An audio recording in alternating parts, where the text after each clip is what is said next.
A caravan of supporters of President Donald Trump rolled through the San Fernando Valley on Sunday, snarling traffic and garnering both cheers and jeers. Los Angeles police did not have a count of how many people showed up. But images of the caravan posted to social media showed hundreds of vehicles, many adorned with huge pro-Trump flags. About a half hour after the event was scheduled to start, police received a call about "shots fired" near where the caravan's long train passed by apartment complexes in the 20,500 block of Ventura Boulevard. But as of 5:30 p.m., police had not confirmed a shooting took place. Neighbors said residents of an apartment building threw beer bottles from their balcony at Trump supporters in the caravan and argued with them.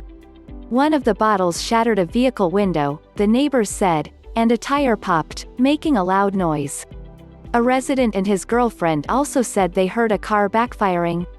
Despite the police response, the caravan cruised mostly undisturbed Sunday, traveling east on Ventura Boulevard from Taft Charter High School in Woodland Hills toward Jerry's Famous Deli in Studio City. Some of the drivers in the caravan, however, got into shouting matches with other motorists.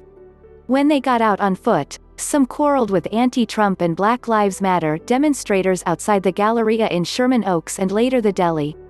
Adi Drury said she was one of the organizers of the caravan.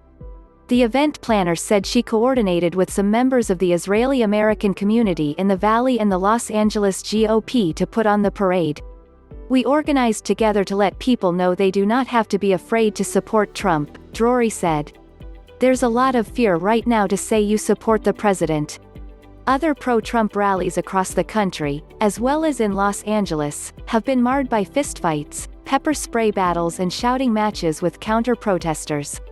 For several weekends in a row in mid-August, Trump supporters and demonstrators for Black Lives Matter squared off in Tujunga, with LAPD riot officers separating them. Some in the group later came to blows.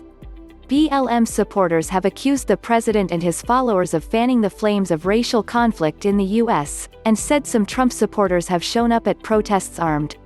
Late Saturday night in Portland, a caravan of militia members and Trump supporters drove into the city, then battled with anti-law enforcement protesters there. A man with a hat displaying a militia insignia was later shot to death. The Portland shooting followed the deadly encounter in Kenosha, Wisconsin, in which a 17-year-old armed with a rifle allegedly shot two protesters to death. On Sunday, despite the call to police, several neighbors of the apartment unit in the 20,500 block of Ventura Boulevard said they did not hear any shots fired that morning. Drury, the event organizer, said she reviewed video of the incident taken by a team member.